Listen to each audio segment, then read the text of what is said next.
Firman Tuhan diambil dari Kejadian 12 ayat 4 sampai 20. Dengarlah firman Tuhan. Lalu pergilah Abram seperti yang difirmankan Tuhan kepadanya, dan Lot pun ikut bersama-sama dengan dia. Abram berumur 75 tahun ketika ia berangkat dari Haran.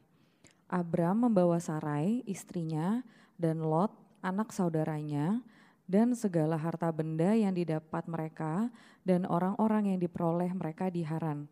Mereka berangkat ke tanah Kanaan, lalu sampai di situ. Abram berjalan melalui negeri itu sampai ke suatu tempat dekat Sikem, yakni pohon tarbantin di More. Waktu itu orang Kanaan diam di negeri itu. Ketika itu Tuhan menampakkan diri kepada Abram dan berfirman, "Aku akan memberikan negeri ini kepada keturunanmu." Maka didirikannya di situ mezbah bagi Tuhan yang telah menampakkan diri kepadanya. Kemudian ia pindah dari situ ke pegunungan di sebelah timur Betel. Ia memasang kemahnya dengan Betel di sebelah barat dan Ai di sebelah timur. Lalu ia mendirikan di situ mezbah bagi Tuhan dan memanggil nama Tuhan. Sesudah itu Abram berangkat dan makin jauh ia berjalan ke tanah Negeb. Ketika kelaparan timbul di negeri itu, pergilah Abram ke Mesir untuk tinggal di situ sebagai orang asing, sebab hebat kelaparan di negeri itu. Pada waktu itu ia akan masuk ke Mesir, berkatalah ia kepada Sarai, istrinya, "Memang aku tahu bahwa engkau adalah seorang perempuan yang cantik parasnya.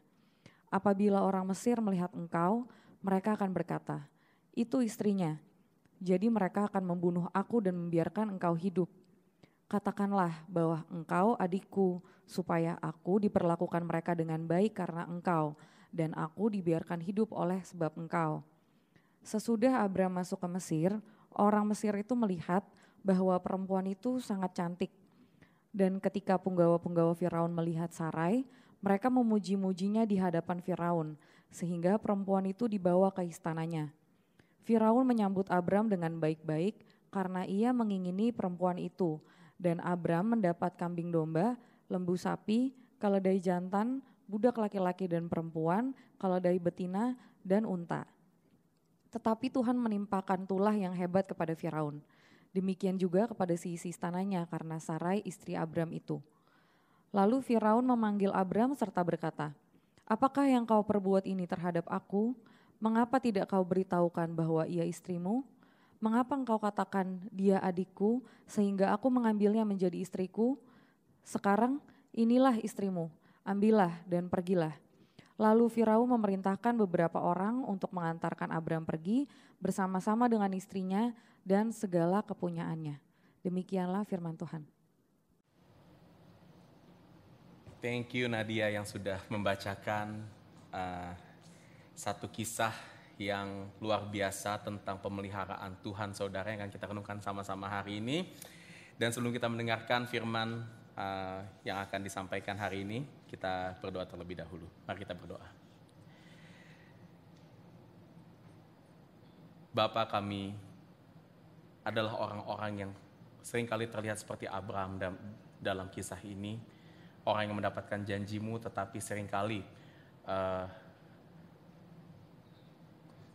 tidak kuat untuk membawa janji-Mu itu dengan kekuatan kami sendiri, Tuhan. Dan kami di sini kembali mau merenungkan firman ini. Kembali kami mau melihat bagaimana Tuhan menyertai kami untuk menghidupi segala janji keselamatan yang telah Kau nyatakan kepada setiap daripada kami. Sehingga kehidupan kami betul-betul ada di dalam berkat Tuhan. Kami mengalaminya, tidak hanya mengertinya saja. Dan kami berdoa agar janji Tuhan yang telah Kau nyatakan ini dapat terus mengkalibrasi hati kami, dapat terus mengarahkan kami hanya kepada karya salib Kristus yang telah selesai, dan kami dapat hidup di dalam pengharapan ini, Bapa. Terima kasih Tuhan, dalam nama Kristus kami berdoa dan mengucap syukur. Amin.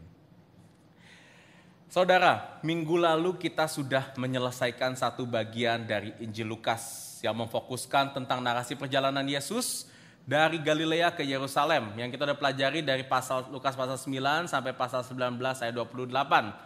Kita memutuskan untuk break dulu dari bagian ini dan nanti kita akan lanjutkan lagi saudara seri kitab Lukas itu dari pasal 19 sampai 24. Ini bagian terakhir dari kitab Lukas, nanti saat Yesus masuk ke Yerusalem dan dia akan ditangkap, disalibkan, dan akhirnya dia akan bangkit pada hari yang ketiga. Dan kita akan merenungkan ini mulai tahun depan, saudara, tahun 2025. Sekarang kita mau break dulu nih, ya.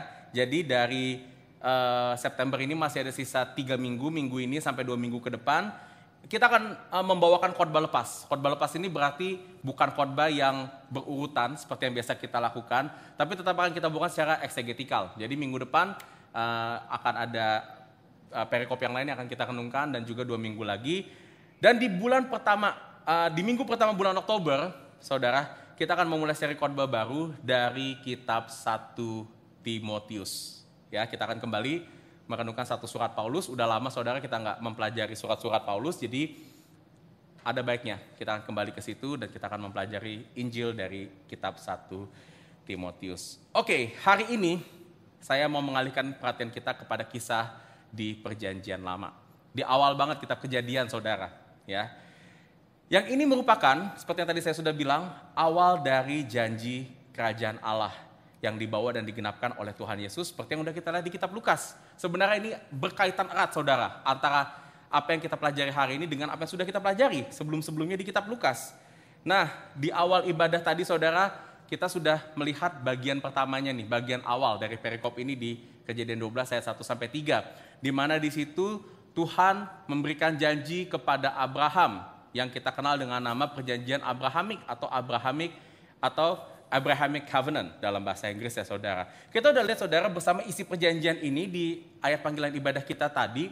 Dan seperti yang saya katakan di liturgi tadi, janji Abraham ini, saudara, adalah janji yang akan membawa berkat yang besar bagi Abraham dan juga bagi seluruh dunia ini. Berkat besar itu seperti apa, saudara? Saya bisa rangkumkan berkat ini dalam 3 aspek yang dinyatakan di Kejadian pasal 12 ayat 1 sampai 3. Janji ini pertama, dikatakan Tuhan berjanji akan memberikan suatu negeri untuk Abraham. Itu satu wilayah yang kita kenal dengan nama Tanah Perjanjian, saudara. Di mana Tanah Perjanjian ini bisa dikatakan sebagai tanah yang berlimpah susu dan madu, yang akan membuat Abraham itu dapat tinggal di sana, dan dia dapat tinggal di dalam kenyamanan, saudara. Tidak akan berkekurangan karena kebutuhan mereka akan terpenuhi di sana. Kedua, dikatakan juga Tuhan akan buat nama Abraham itu menjadi masyhur, jadi besar. Dengan nantinya Abraham akan punya keturunan, dan keturunan Abraham itu akan menjadi suatu bangsa yang besar. Dan yang ketiga, dikatakan di situ Tuhan juga berjanji akan menjadikan Abraham itu sebagai berkat, bukan hanya bagi keluarganya, bukan cuma buat keturunannya, tetapi juga buat semua kaum di muka bumi. Ini adalah janji yang sangat besar sekali, saudara. Ibaratnya Abraham waktu mendengarkan ini itu kayak dia dapat jackpot luar biasa, saudara. Nah, pertanyaannya sekarang, apa hubungan janji Abraham ini sama kita sekarang? Ini kan janji yang Tuhan udah nyatain dulu ribuan tahun yang lalu, saudara. Menarik ya, saudara, kalau kita buka di kitab Galatia pasal yang ketiga, firman Tuhan katakan di situ bahwa kita semua saat ini yang telah menerima Kristus melalui Injil juga adalah pewaris dari janji Abraham ini.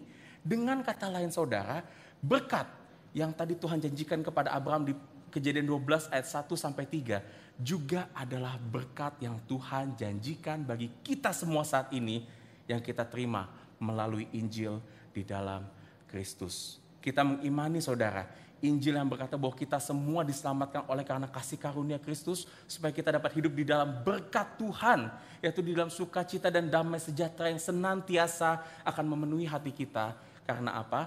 Karena Kristus ada di dalam hidup kita. Saya percaya, saudara, setiap kita tuh menginginkan berkat ini. Berkat ini sudah tersedia bagi kita semuanya di dalam Kristus yang sudah kita terima, yang kita sudah berkomitmen untuk mengikutinya seumur hidup kita, saudara. Dan kita juga berharap pastinya, saudara, karena janji ini adalah janji yang luar biasa, kita pun juga mungkin berharap hidup kita dapat selalu dipenuhi sukacita, dipenuhi oleh damai sejahtera. Tetapi, saudara, meskipun janji Tuhan di dalam Kristus, dalam Injil yang kita dengar itu adalah janji yang indah, saudara, nyatanya perjalanan kita untuk menghidupi ini, untuk mempercayai ini, saudara, seringkali tidak terlihat begitu indah. Seperti yang kita akan renungkan di dalam bagian kisah kehidupan Abraham ini, di mana Abraham, saudara, yang udah dapat janji luar biasa ini, di kisah ini dia hampir saja saudara meninggalkan janji Tuhan yang besar ini saudara. Dia hampir saja gagal menghidupi janji Tuhan ini. Dan kita akan lihat saudara, bagaimana di dalam Abraham yang hampir meninggalkan janji Tuhan ini, Tuhan tetap setia kepada dirinya, menjaga janjinya, sampai pada akhirnya Tuhan menggenapinya di dalam Kristus. Mari bersama-sama kita renungkan bagian ini dari Kejadian 12 ayat 4 sampai 20 saudara, dan kita akan renungkan dalam 3 poin. 3 poin yang akan kita renungkan di dalam perikop ini. Pertama, realita yang tidak sesuai dengan janji Tuhan. Kedua, kompromi terhadap janji Tuhan. Dan yang ketiga, pimpinan Tuhan untuk menghidupi janjinya. Kita akan bersama-sama membahas ketiga poin ini secara dekat di dalam kisah yang tadi sudah kita baca dari Kejadian 12, 4 sampai 20. Jadi saudara jangan tutup Alkitabnya, jangan tutup liturginya. Saudara, saya himbau kita semuanya, saya dorong kita untuk mengecek setiap poin-poin saya supaya saudara bisa lihat, oh ini poinnya beneran dari firman Tuhan, bukan poin yang saya karang sendiri saudara. Dan kiranya poin ini atau firman hari ini adalah firman yang Tuhan sampaikan kepada saudara melalui saya, bukan dari saya pribadi tapi dari Tuhan kepada saudara sekalian. Kita lihat poin yang pertama saudara, realita yang tidak sesuai dengan janji Tuhan. Saudara, memang di dalam seluruh kisah ini kita melihat ada satu fokus kepada ada yang saya bilang krisis terjadi pada Abraham di ayat ke-10. Di situ dikatakan terjadi kelaparan di negeri tempat Abraham tinggal. Ini adalah satu bencana yang besar saudara, karena kalau terjadi kelaparan pada saat itu, ini bisa sangat mengancam nyawanya Abraham. Abraham gak bisa mendapatkan makanan, jadi kelangsungan hidupnya itu terancam. Dia bisa mati saudara karena dia gak bisa mendapatkan makanan. Tetapi saudara, sebelum kita masuk lebih dalam kepada krisis yang dialami oleh Abraham, kita akan lihat dulu, kita mau mundur sejenak ke ayat 4 sampai 9 untuk melihat apa yang telah terjadi di dalam perjalanan Abraham sampai sejauh ini saudara. Ya, saudara, by the way, di sini namanya adalah Abram, ya. Tapi saya untuk khotbah ini saya tetap pakai nama Abraham karena itu adalah nama yang lebih familiar. Ini terjadi saudara sebelum Tuhan mengganti namanya, mengganti nama Abram itu menjadi Abraham. Dan nanti ada nama Sarah di perikop ini, ada namanya Sarai, itu juga namanya belum diganti. Tapi supaya kita lebih familiar, karena saya percaya kita udah lebih familiar dengan nama Abraham, nama Sarah, jadi saya akan memakai nama itu ya saudara ya. Jadi jangan bingung saudara ya.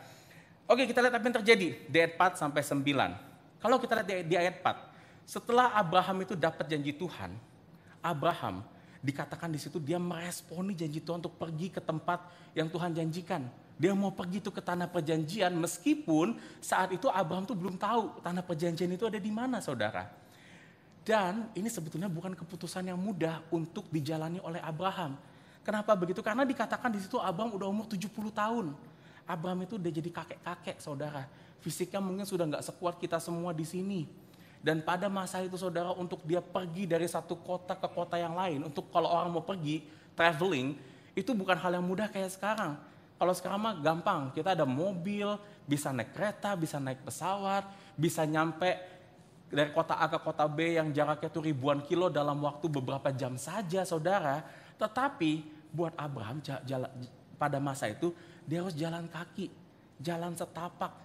Dan daerah yang dia harus lewati itu adalah padang gurun yang tandus. Jadi dia harus melewati panasnya terik matahari di siang. Lalu dia juga harus melewati angin malam yang sangat dingin saudara. Dan ada kemungkinan juga perjalanan ini, di dalam perjalanan ini dia bisa ketemu sama perampok-perampok di tengah jalan. Jadi keputusan Abraham untuk pergi ke tanah perjanjian itu adalah sebenarnya keputusan yang beresiko tinggi buat Abraham. Tetapi hebat banget Abraham ini saudara. Dia mau taat, dia tetap memilih untuk pergi saudara. Meninggalkan segala kenyamanan yang dia sudah terima di kotanya sebelumnya. Meskipun resikonya sangat besar. Dan gak cuma sampai situ aja saudara. Sampai akhirnya di ayat 6 dikatakan Abraham itu tiba di satu tempat yang dikatakan dekat Sikem, yaitu pohon tarbantin di More. Dan di sana Tuhan menampakkan diri kepada Abraham dan berfirman, inilah negeri yang akan Tuhan berikan kepada keturunan Abraham. Jadi sebenarnya Abraham itu udah sampai saudara ke tanah perjanjian yang Tuhan mau kasih ke dia. Cuma pada saat itu Abraham belum bisa tinggal di sana. Karena di ayat 6 dikatakan masih ada orang Kanaan tinggal di negeri itu. Jadi dia masih belum bisa saudara memiliki tanah perjanjian seperti yang Tuhan janjikan. Tetapi fakta ini gak buat Abraham jadi ciut. Karena di ayat 7 dia bilang Abraham malah bikin mesbah di situ. Yang menunjukkan kalau dia tetap percaya kepada Tuhan, dia tetap menyembah Tuhan. Dia tetap percayakan janji bahwa Tuhan akan kasih tanah ini kepada dia dan keturunannya satu saat nanti. Sampai akhirnya di ayat 8 sampai 9 Abraham memutuskan untuk tinggal di tanah Negeb. Itu tempat yang sebenarnya tidak jauh dari tanah perjanjian saudara, dari lokasinya itu. Karena apa? Abraham itu mau siap, kalau waktunya tiba nanti Tuhan mau kasih tanah perjanjian itu ke dia langsung bisa pindah. Dan dia bisa melihat tanah perjanjian itu karena lokasinya berdekatan. Sekali lagi saudara, Abraham ini percayanya luar biasa sekali. Dia tetap percaya akan janji Tuhan. Meskipun saat itu dia belum sedikit pun menerima janji Tuhan tersebut. Dia belum menerima tanah perjanjian itu. Sampai akhirnya di ayat 10 dikatakan Abraham, yang kita lihat di ayat 4 sampai 9, dia adalah orang yang sangat taat, sangat luar biasa percayanya. Dia bahkan berani meresikokan hidupnya. Dia akhirnya di ayat 10 dikatakan apa? Terkena bencana kelaparan saudara. Dan seperti yang saya sudah bilang tadi, ini bukan bencana biasa-biasa aja saudara. Dapat mengancam kehidupannya. Dia dan sekeluarganya gak bisa dapetin makanan, kebutuhan dasar kehidupan manusia saudara. Tapi mungkin di sini kita bertanya, kok bisa ya Abraham yang luar biasa taat dan percaya sama Tuhan, yang berani meresikokan dirinya buat Tuhan, bayar harganya luar biasa banget saudara. Saya percaya setiap kita di sini belum ada yang mungkin segila Abraham, senekat Abraham untuk taat sama Tuhan. Tapi akhirnya dia malah dapat bencana, dapat krisis yang besar yang sampai mengancam nyawanya sendiri. Dan mungkin pertanyaan yang saudara tanyakan kepada Abraham ini juga pertanyaan yang kita sering tanyakan kepada diri kita sendiri. Kita mungkin sama ini berpikir saudara kita udah setia ikut Tuhan. Kita sama ini mungkin berpikir, merasa kalau kita tuh udah selalu berusaha kok taat sama Tuhan. Selalu ibadah dengan benar, melayani dengan rajin, dengan hati yang tulus. Bahkan gak sedikit harga yang sudah kita harus bayar buat pelayanan kita. Buat kita ikut Tuhan, tapi kenapa hidup saya masih penuh dengan krisis? Saya masih terkena bencana-bencana. Saya sudah berusaha jadi orang Kristen yang baik, tapi masih mengalami kesulitan finansial. Saya selalu rajin pelayanan, tetapi sampai saat ini saya masih belum dapat pekerjaan. Udah ngelamar sana-sini masih ditolak. Saya selalu setia menanti pasangan hidup yang seiman, tetapi sampai saat ini belum ada yang mau sama saya. Bukankah seharusnya Injil itu menjanjikan kita kehidupan yang penuh berkat? Bukankah kehidupan Abraham seharusnya menjadi kehidupan yang enak karena dia sudah mendapatkan janji berkat Tuhan saudara? Tetapi bukan berkat yang kita terima, tetapi sepertinya kutuk yang kita alami saat kita menghidupi Injil. Kenapa ini terjadi saudara? Karena sekali lagi saudara, Abraham dan kita semuanya masih tinggal di dunia yang sudah rusak oleh dosa. Kelaparan yang terjadi pada kisah Abraham ini saudara menyatakan kerusakan dunia itu masih berlanjut meskipun Tuhan sudah kasih janjinya sama Abraham. Dan meskipun Abraham orang yang sangat diberkati karena janji yang besar ini, tetapi Abraham tetap tidak kebal terhadap dampak dari kerusakan dunia. Seperti halnya orang-orang lain di dalam dunia ini. Begitu pula dengan kehidupan kita saudara. Saya ingin katakan ini, kepercayaan dan ketaatan kita kepada Tuhan itu tidak akan membuat kita kebal dari krisis yang terjadi di dunia ini. Yes, benar saudara, mungkin selama ini kita sudah berusaha hidup baik, gak pernah melanggar perintah Tuhan. Tapi saat krisis finansial terjadi seperti yang belakangan ini kita takutkan. Kita yang berbisnis saudara mungkin kita takut, bagaimana omset kita bisa turun, customer kita bisa berkurang. Kita yang bekerja karena adanya ancaman krisis finansial saat ini. Mungkin PHK bisa terjadi atas pekerjaan kita bisa kehilangan kerjaan. Saudara kita mungkin rajin doa, rajin ibadah, rajin pelayanan di gereja. Tapi saat beberapa waktu lalu ada pandemi COVID-19 terjadi saudara. Kita sebagai orang yang rajin beribadah, orang Kristen yang setia juga tetap bisa kena seperti orang-orang pada umumnya saudara. Bahkan ada saudara orang-orang yang cinta Tuhan dalam hidupnya. Ada orang-orang yang saya tahu dia taat luar biasa dalam melayani Tuhan saudara. Akhirnya dipanggil Tuhan karena kena COVID-19. Atau saudara mungkin udah setia ikut panggilan Tuhan, banyak bayar harga, korbanin waktu, uang, pikiran saudara. Tetapi tanpa diduga, orang-orang yang kita layani itu ternyata gak senang sama kita saudara. Dia mungkin ngomongin kita di belakang, bikin kita kecewa, sakit hati saudara.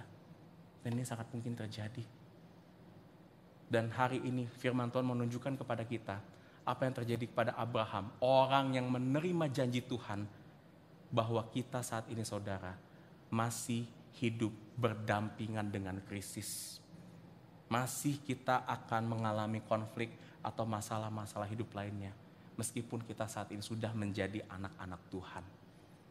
Oleh karena itu saudara, saat ini saya mau katakan satu hal. Jika saudara ada dengar pengajaran di luar sana yang bilang, kalau orang Kristen itu gak akan ngalamin krisis dalam kehidupannya. Tuhan itu akan selalu berkati kita. Karena Tuhan sudah menyelamatkan kita, Dia sudah menerima kita, Dia pasti akan memberkati kesehatan kita. Bisnis kita akan diperlancar, kalau yang lain kena krisis kita enggak. Keluarga kita akan bahagia senantiasa saudara. Saya ingin katakan kalau kita mendengar pengajaran seperti itu, dan mungkin saudara masih mempercayai pengajaran seperti itu, saya ingin katakan bahwa ini bukanlah pengajaran yang firman Tuhan nyatakan bagi kita. Dan tinggalkan saudara ajaran-ajaran seperti ini. Injil gak pernah menjanjikan kita untuk jadi orang sukses di tengah-tengah dunia ini. Enggak. Injil gak pernah janjiin kita untuk jadi orang kaya, orang yang selalu sehat, orang yang selalu diliputi oleh kebahagiaan di tengah-tengah dunia ini. Enggak saudara. Karena ini bukan berkat Injil yang sesungguhnya berikan kepada kita. Berkat Injil itu akan kita temukan bukan di dalam apa yang Tuhan berikan kepada kita, bukan di dalam kondisi kehidupan kita, tapi berkat Injil akan kita temukan di dalam Kristus semata. Yang nanti akan kita lihat bagaimana berkat itu bisa hidup di dalam kita saat kita masuk ke poin yang ketiga. Namun saudara, masalahnya kondisi krisis yang kita nggak bisa hindari, konflik-konflik, masalah-masalah hidup yang akan terus menimpa kita, itu seringkali bikin kita tuh jadi nggak nyaman. Bahkan seperti yang terjadi pada Abraham saudara, kita sangat mungkin dapat mengancam kehidupan kita. Krisis-krisis dapat mengancam kehidupan kita saudara. Dan bila saat-saat ini terjadi saudara, seringkali kita ini cenderungnya mau cari solusi-solusi yang gimana caranya untuk kita meringankan deh penderitaan kita. Supaya kita bisa tetap mendapatkan kenyamanan. Dan seringkali solusi-solusi untuk meringankan penderitaan kita, itu kita lakukan dengan kompromi terhadap janji Tuhan. Bagaimana hal ini bisa terjadi saudara? Kita lihat di poin yang kedua. Kompromi terhadap janji Tuhan. Saudara, ayat 10 tadi berkata karena bencana kelaparan yang terjadi, Abraham memutuskan apa saudara? Dia pindah ke Mesir. Nah, pertanyaannya kenapa pindah Mesir? Ada apa di sana saudara? Di Mesir itu ada sungai Nil. Sungai terpanjang di dunia sampai saat ini saudara. Dan karena ada sungai Nil inilah, Mesir itu terus bisa mengairi lahan pertanian mereka di sana. Jadi Mesir itu akan terus memiliki makanan meskipun mereka dalam musim kekeringan. Sehingga saudara, waktu kita lihat Abraham waktu itu mau pindah ke Mesir, ini kedengarannya keputusan yang logik, masuk akal. Karena apalagi mereka perlu makan, mereka perlu menyelamatkan dirinya dari kelaparan saudara. Tetapi menariknya di sini saudara, penulis Kejadian menyatakan bahwa Abraham itu tidak hanya pergi semata-mata ke Mesir. Karena kata pergi dalam bahasa Ibraninya yang dipakai oleh penulis di kisah ini, itu dapat diterjemahkan sebagai pergi menurun. Kalau saudara baca di kitab bahasa Inggris versi ESV, secara spesifik ditulis Abraham went down to Egypt. Ada kata went down. Kenapa perlu dikasih menurun? Kenapa nggak cukup cuma Abraham pergi ke Mesir aja gitu saudara? Karena ini mau menunjukkan kalau ada satu penurunan yang terjadi di dalam kehidupan Abraham saat dia pergi ke Mesir. Dan penurunan ini apa saudara? Penurunan ini terjadi karena Abraham itu pergi menjauh dari tanah perjanjian. Dia pergi menjauh dari dia bagaimana melihat janji Tuhan. Karena di Mesir dia tidak akan lagi bisa melihat tanah perjanjian. Tidak akan lagi bisa melihat janji Tuhan saudara. Tapi penurunan itu lebih dinyatakan, lebih dibuktikan di dalam kisah ini. Saat kita lihat di ayat berikutnya, ayat 11 sampai ayat 16. Kita lihat Abraham itu tambah menurun lagi karena kenapa saudara? Sampai di Mesir, dia itu mau membohongi orang-orang Mesir dengan berkata Sarah itu adalah adiknya, bukan istrinya. Nah kenapa begini saudara? Kalau kita perhatikan di dalam kisah ini, kebohongan Abraham ini pun juga kelihatannya logis. Masuk akal, kenapa? Karena Abraham itu datang ke Mesir sebagai orang asing. Dikatakan di ayat 10 di situ, Abraham menjadi orang asing di sana. Dan pada masa itu saudara, kalau kita tinggal di suatu tempat sebagai orang asing, ini resikonya tinggi banget. Karena keberadaan orang asing itu tidak dilindungi secara hukum di tempat ia menumpang. Sehingga saudara, orang-orang asing itu bisa diperlakukan seenaknya saja, dan orang yang memperlakukan seenaknya itu tidak diapa-apakan. Mereka tidak akan dihukum. Bahkan orang asing itu nggak apa-apa kalau dibunuh saudara, di tempat dia menumpang. Jadi Abraham ini sadar, ini resikonya tinggi. Apalagi dia tahu istrinya Sarah ini cantik. Ini adalah selera orang-orang Mesir gitu saudara. Dan kalau misalnya dia tahu Sarah ini istrinya, Abraham ini bisa aja dibunuh supaya Sarah ini diambil jadi istri mereka. Akhirnya Abraham itu berbohong. Dia mengakui Sarah itu sebagai adiknya supaya apa? Supaya nanti kalau ada orang Mesir mau sama Sarah, Abraham itu gak perlu dibunuh karena kan adik ini saudara, bukan suami. Jadi Abraham bisa selamat. Dan akhirnya kebohongan Abraham ini pun berhasil. Tidak hanya mereka diterima di Mesir, tetapi yang menerima mereka itu adalah Firaun. Firaun naksir sama Sarah. Akhirnya Firaun diambil jadi istrinya. Dan akibatnya di ayat 16, Abraham itu diberikan kambing domba, lembu sapi, keledai jantan, budak laki-laki dan perempuan, keledai betina dan unta. Dan daftar yang tadi saya sebutkan ini adalah harta benda yang jumlahnya sangat banyak. Kalau zaman sekarang ini Abraham bisa dibilang dia diberikan rumah mewah, mobil bagus, diberikan jet pribadi, emas yang banyak, duit triliunan. Setara seperti itu saudara. Dan kita lihat, kok Abraham di sini kelihatannya enak jadinya saudara. Yes, dia pergi menjauh dari janji Tuhan, ada satu kompromi yang dia lakukan, tapi akhirnya bikin dia jadi orang kaya.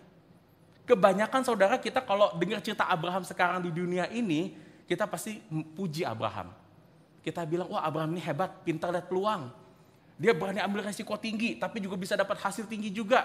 Ya kan ada prinsip high risk, high return. Dan dia cerdik juga, bisa menyiasati situasi dia di Mesir. Supaya dia bukan cuma selamat, survive di sana, tapi dia thriving. Hidup dia bisa mewah, bisa dapat hidup yang megah saudara. Tetapi downside-nya di dalam kisah ini saudara yang tidak dikatakan di sini, tapi kita bisa ambil kesimpulan ini. Tindakan Abraham ini justru sebenarnya membuat janji Tuhan itu terancam gagal saudara. Kenapa? Karena tidak hanya Abraham itu sudah sekarang tinggal menjauh dari tanah perjanjian.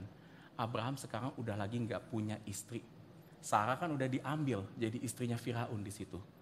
Sehingga kalau Abraham udah gak punya istri lagi, gimana dia bisa melanjutkan keturunannya saudara? Gimana dia bisa menjadi bangsa yang besar keturunannya? Wong satu anak aja dia gak punya pada saat itu. Kita lihat saudara, kompromi Abraham di sini tidak hanya menggagalkan janji berkat Tuhan kepada dirinya, tapi ini kompromi yang bisa menggagalkan janji Tuhan untuk seluruh dunia ini. Rencana Tuhan untuk memberkati dunia ini bisa saja gagal karena kompromi Abraham yang pindah ke Mesir. Nah saudara, apa yang kita bisa lihat dari Abraham dalam diri kita saat ini?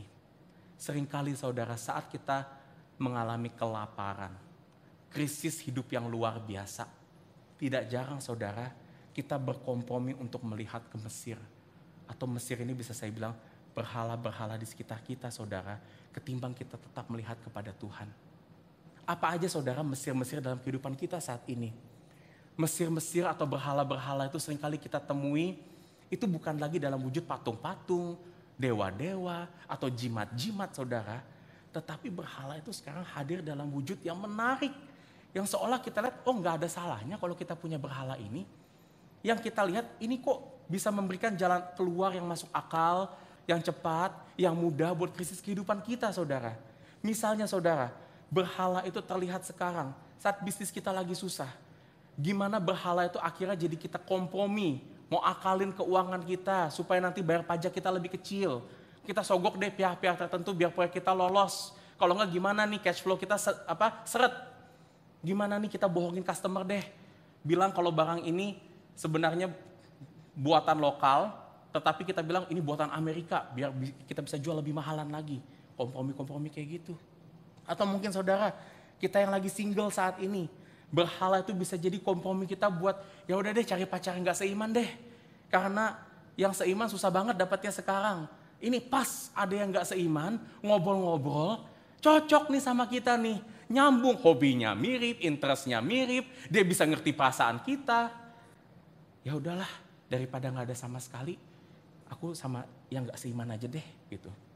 Dan berhala-berhala itu seringkali lebih tambah kelihatan menarik lagi saudara. Ketika kita lihat orang-orang di sekitar kita tuh yang melakukan berhala-berhala ini, itu kelihatan sukses kayak Abraham di Mesir. Kita lihat saudara misalnya ada rekan kita yang berhasil nyogok, dapat proyek gede. Wih, di tengah-tengah krisis dia hebat banget bisa ganti mobil baru. Kan tertarik kita saudara. Atau misalnya kita lihat rekan kita yang udah nikah, meskipun beda agama gitu. Kelihatannya tetap kompak, tetap mesra. Pernikahannya kelihatannya baik-baik aja saudara.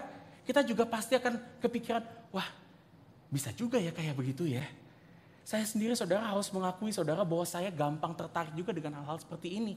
Dengan berhala-berhala seperti ini saudara. Apalagi saya ini orangnya cenderung gak sabaran. Saya orangnya cenderung kalau ada apa-apa tuh mau cepat keluar dari masalah, mau cepat selesai saudara. Dan sangat sulit sekali bagi saya untuk menolak tawaran berhala saudara dalam hidup saya pribadi. Dan memang benar saudara, kompromi dengan berhala dapat memberikan kenyamanan di tengah-tengah kehidupan kita. Mungkin saudara pernah mengalami itu saudara, saat kita berkompromi dengan Tuhan. Saya pernah mengalami itu saudara. Tetapi satu hal yang saya ingin katakan, apa yang terjadi kalau kita terlalu bergantung atau kita memegang berhala kita saudara. Berhala bisa memberikan kenyamanan, tetapi berhala tidak dapat menyelesaikan masalah utama dalam hidup kita. Kalau kita lihat apa yang terjadi sama Abraham, benar Abraham dapat kekayaan melimpah di Mesir saudara. Tetapi yang tidak berubah adalah dia tetap jadi orang asing di sana saudara. Tetap dia meskipun kaya, dia gak dilindungi hukum. Dia masih rawan bisa dibunuh kapanpun saudara. Sehingga sekaya-kayanya Abraham di Mesir, jiwa dia tetap gak aman.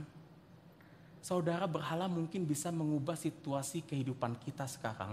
Tetapi berhala tidak akan dapat menyelesaikan masalah di dalam hati kita.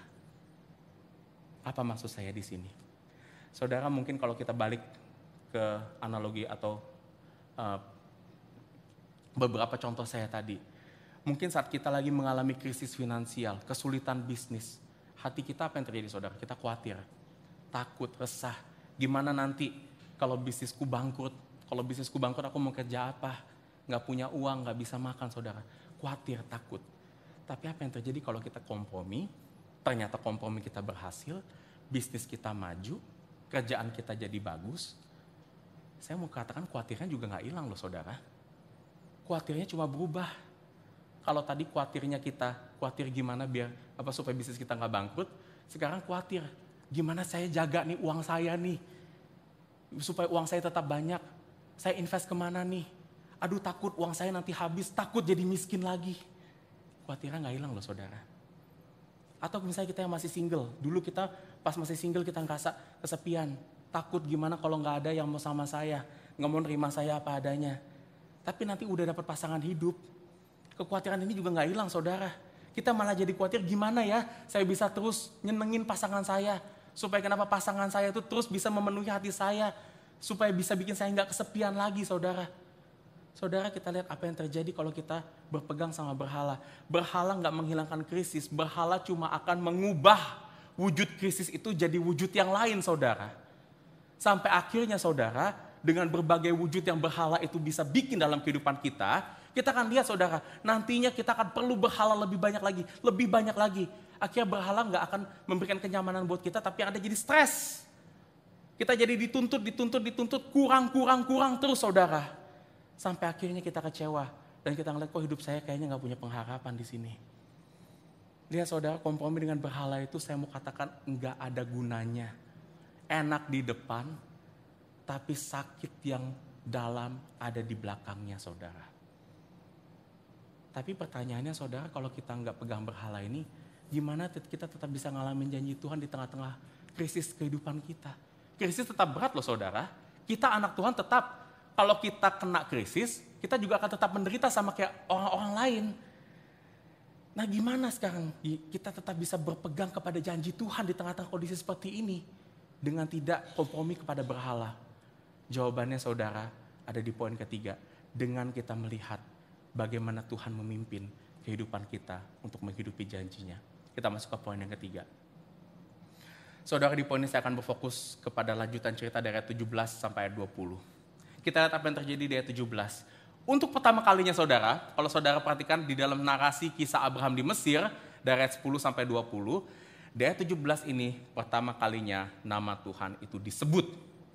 Tuhan datang ke tengah-tengah kehidupan Abraham di Mesir tanpa Abraham meminta dia untuk datang saudara.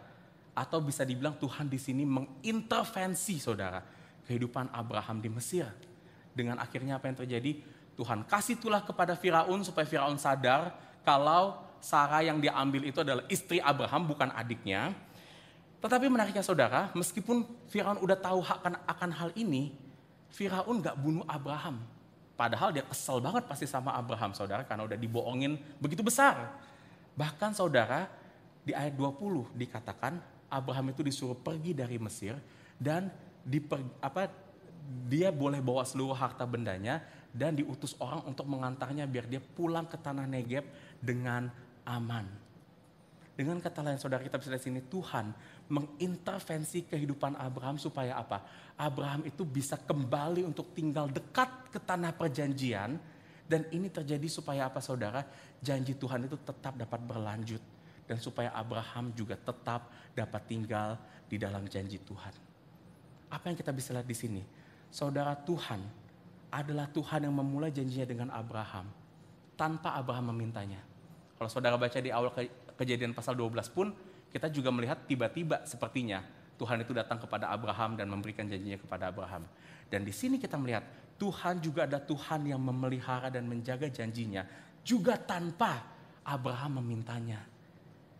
Sehingga apa yang kita bisa lihat di sini saudara, janji Tuhan itu fokusnya bukan kepada diri kita, bukan kepada Abraham, tapi kepada Tuhan. Abraham dapat melepaskan keberhalaannya dan dia dapat kembali kepada janji Tuhan saudara. Itu bukan karena kuat gagah Abraham, bukan karena ketulusan Abraham dia mau minta pertolongan Tuhan, enggak.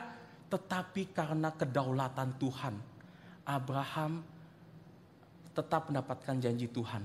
Abraham tetap dipelihara karena Abraham itu adalah milik Tuhan sepenuhnya. Dan saudara, inilah satu hal yang kita perlukan untuk melewati krisis-krisis dalam kehidupan kita sebagai anak-anak Tuhan. Bagaimana kita mau mengalami berkat Tuhan? Tidak ada cara lain. Kita harus bergantung sama pimpinan Tuhan. Kita harus bergantung bagaimana Tuhan mengintervensi kehidupan kita, mengambil alih atas kehidupan kita saudara. Tapi pertanyaannya, gimana kita dapat melihat ini dalam kehidupan kita sekarang? Apa yang dapat menyadarkan kita, apa yang dapat kita lihat bahwa kita ini adalah miliknya Tuhan di tengah-tengah krisis kehidupan kita saudara. Saudara, ada satu hal yang menarik yang saya ingin perhatikan dalam kisah Abraham ini. Kalau saudara tadi lihat, ada dua kontras sebenarnya di sini. Di ayat 10-16 saat Abraham baru pindah ke Mesir. Kita ngelihat di situ Abraham itu dikisahkan atau dicatat seperti pemeran utama dalam kisah itu. Di mana Abraham yang mutusin buat pergi ke Mesir. Abraham sendiri yang bikin rencana untuk membohongi orang-orang di sana. Dan Abraham sendiri yang akhirnya berhasil di situ saudara. Tapi saat Tuhan intervensi di 17-20, saudara perhatikan, tidak ada nama Abraham atau perkataan Abraham sekalipun keluar dari mulutnya. Yang ada di situ apa? Tuhan mengirimkan tulah. Tuhan bekerja di dalam Firaun. Tuhan mengirimkan Abraham kembali. Tuhan yang jadi pemeran utamanya. Di 17-20 di situ saudara. So saudara, jika kita mau mengalami janji Tuhan, Tuhan harus jadi pemeran utama dalam kehidupan kita.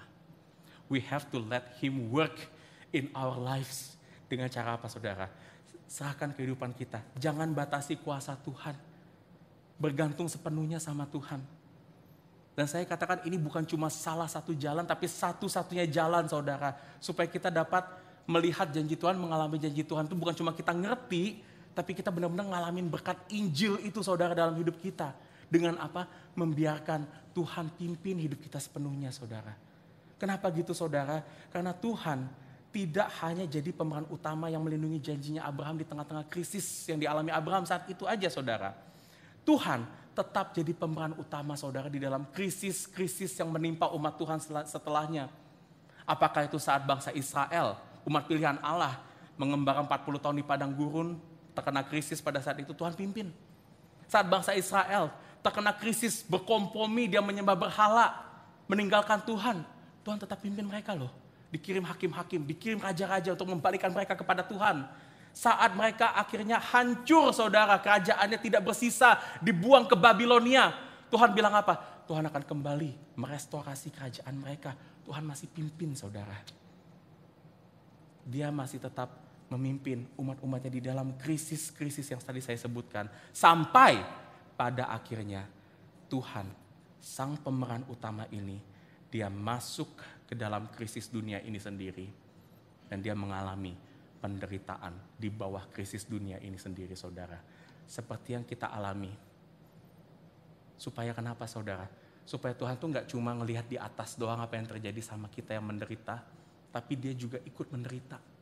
Supaya dia dapat bersimpatik dengan kita saudara. Dengan kita yang menderita di bawah krisis-krisis kehidupan kita. Tapi gak cuma dia hidup di bawah krisis-krisis kehidupan kita aja saudara. Tapi Tuhan, sang pemeran utama ini goes one way further. Tidak hanya dia menderita, tapi dia akhirnya juga mati di bawah krisis terbesar yang pernah dunia ini lihat. Yaitu di salib yang hina, salib yang menyakitkan, salib yang adalah krisis terbesar di dunia ini. Dan Yesus mengambil salib yang hina itu saudara, supaya apa? Supaya dia dapat menanggung krisis utama dalam hidup kita, yaitu hati kita yang berdosa saudara. Sang pemeran utama ini yang kita kenal di dalam Tuhan Yesus Kristus. Dia mati di salib buat Abraham yang hampir gagal memegang janji Tuhan. Tuhan Yesus mati di salib buat kita yang mudah berkompromi dengan berhala-berhala kita. Tuhan Yesus mati di atas kayu salib supaya apa saudara? Supaya janji berkat Tuhan yang dia berikan kepada Abraham itu selalu melekat di dalam hati kita. Sebagaimanapun kondisi hidup kita, sebesar apapun krisis yang terjadi dalam hidup kita, kematian Kristus di atas kayu salib memastikan saudara bahwa janji Tuhan tidak akan pernah pergi dari kehidupan kita. Sampai pada akhirnya kelak saudara, janji Tuhan ini akan kita alami. Janji Abraham ini akan terpenuhi dalam kehidupan kita. Saat Kristus datang kedua kali, dia akan membawa kita kepada tanah perjanjian yang sesungguhnya. Kita akan hidup sebagai satu bangsa yang dipimpin oleh Tuhan. Dan kita akan senantiasa hidup di dalam berkat. Dan menjadi berkat senantiasa bagi kemuliaan nama Tuhan saudara. Kristus melakukan ini semua karena dia mengasihi kita. Sehingga saudara, satu hal terakhir yang saya sampaikan bagi kita. Terutama bagi kita yang saat ini tengah bergumul di tengah-tengah krisis kehidupan. Saya ingin katakan saudara, God is God over our crisis. Tuhan adalah Tuhan atas krisis di dalam hati kita sekarang. Kristus mungkin tidak akan memberikan solusi dan kenyamanan yang instan seperti yang dijanjikan oleh berhala-berhala dunia ini. Tetapi satu hal yang pasti, Kristus ngerti perasaan kita sekarang. Dan gak cuma itu, dia juga ikut merasakan pergumulan kita sekarang saudara. Kristus mungkin tidak akan mengubahkan keadaan hidup kita. Tetapi yang pasti Kristus akan mengubahkan hati kita. Sehingga saudara meskipun keadaan kita suram, sekitar kita melihat banyak krisis terjadi, kita gak perlu kompromi sama berhala-berhala. Karena kenapa? Sumber kebahagiaan kita, sumber pengharapan kita, sumber sukacita kita, itu tetap di dalam hati kita. Di dalam Kristus yang sudah mati buat semua krisis-krisis dosa kita. Mari kita berdoa. Ya Tuhan, jadikanlah dirimu pemeran utama dalam kehidupan kami. Biarlah salib itu terus menjadi besar dalam kehidupan kami Tuhan. Menyadari bahwa kami adalah orang-orang yang memerlukan Engkau senantiasa. Dan bahwa kami Tuhan untuk melihat bahwa Engkau bukan hanya pribadi yang kuat, pribadi yang useful bagi kami, but you are beautiful in our hearts. Terima kasih Tuhan untuk firman yang telah kau sampaikan kepada setiap kami hari ini. Biar firman ini terus membawa kami untuk melihat Yesus di tengah-tengah krisis kehidupan kami. Dan kami dapat memilih Kristus karena kasih karunia-Mu, karena iman yang kau nyatakan kepada kami, daripada kami memilih berhala-berhala kami. Terima kasih Bapa, dalam nama Kristus kami berdoa dan mengucap syukur. Amin.